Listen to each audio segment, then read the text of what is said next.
آپ کے سامنے پیش کروں گا۔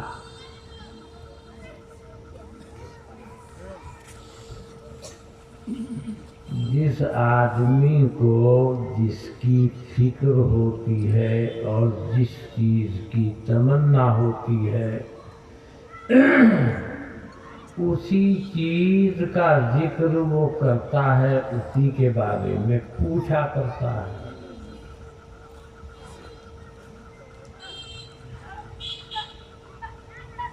صحابہ کرام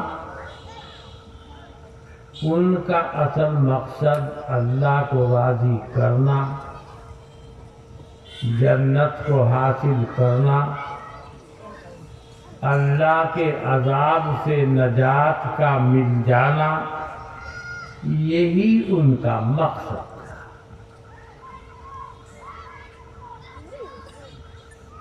تو ایک صحابی ہیں حضرت عقبہ ابن عامر رضی اللہ عنہ، انہوں نے حضرت جناب نبی اکرم صلی اللہ علیہ وسلم سے سوال کیا، من نجات یا رسول اللہ، حضرت نجات کس چیز میں ہے؟ نجات کا طریقہ بتا۔ یہاں ایک بات آپ کو بتاتا ہوں، اس طرح کے سوالات حدیث میں بہت جگہوں پر ہے۔ حضرت جناب نبی اکرم صلی اللہ علیہ وسلم اسی سوال کا جواب کسی کو کچھ دے رہے ہیں، کسی کو کچھ دے رہے ہیں، کسی کو کچھ دے رہے ہیں۔ وہ کیوں؟ حضرت جناب نبی اکرم صلی اللہ علیہ وسلم جانتے ہیں پوچھنے والا مسلمان نہیں، تو اسے بتا دیں گے اسلام نجات کا راستہ ہے۔ جب آپ جانتے ہیں کہ یہ تو میرا صحابی ہے تو اسے ایسی چیز بتائیں گے جسے اس چیز کی ضرورت ہو۔ مثلا کسی سے آپ نے فرمایا نجات کا راستہ پوچھ رہے ہو، ماں باپ کی خدمت کرو، کسی کو ایسے بھی کہا۔ انہوں نے پوچھا، حضرت کو معلوم ہے صحابی ہیں، جواب کچھ اور دیا۔ تین چیزیں بتائیں، املک علیک لسان، زبان پر قابو پاؤ، مالک بن جاؤ، اینٹی کی طرح سے مت چلاؤ اس کو، جھوٹ بولتی رہتی ہے، غیبت کرتی رہتی ہے، چغلی کرتی رہتی ہے، بہتان لگاتی رہتی ہے، برائی کرتی رہتی ہے، لوگوں میں لڑائی کرواتی رہتی ہے۔ اس پر کنٹرول، لگام لگاؤ اس پر۔ جس جگہ پر اللہ اس کے استعمال کی اجازت نہیں دیتا وہاں اس کو استعمال مت کر۔ ملکیت تو اللہ کی ہے نا، اللہ کی ملکیت کو اس کی اجازت کے بغیر استعمال کرنا جرم ہوتا ہے۔ املک علیک لسان، بعد میں کرو گے ٹھہر دو، ٹھیک ہے۔ دوسری چیز آپ نے بتائی وابکی علی خطیئت، اپنے گناہوں پر روتے رہو۔ اس کا کیا مطلب نکلا؟ اپنے کو گنہگار سمجھو۔ اگر اپنے کو سمجھ لیا میں تو حضرت ہوں تو گیا، حضرت بنتے ہی حضرت جی کا خیال آتے ہی گیا، اب کسی کام کا نہیں رہا۔ اپنے کو گنہگار سمجھو اور اپنی گناہوں پر اللہ کے سامنے روتے رہو۔ یہ ہے کامیابی کا طریقہ۔ تیسری چیز اور بتائی، وَلِيَسَعْكَ بَيْتُكَ،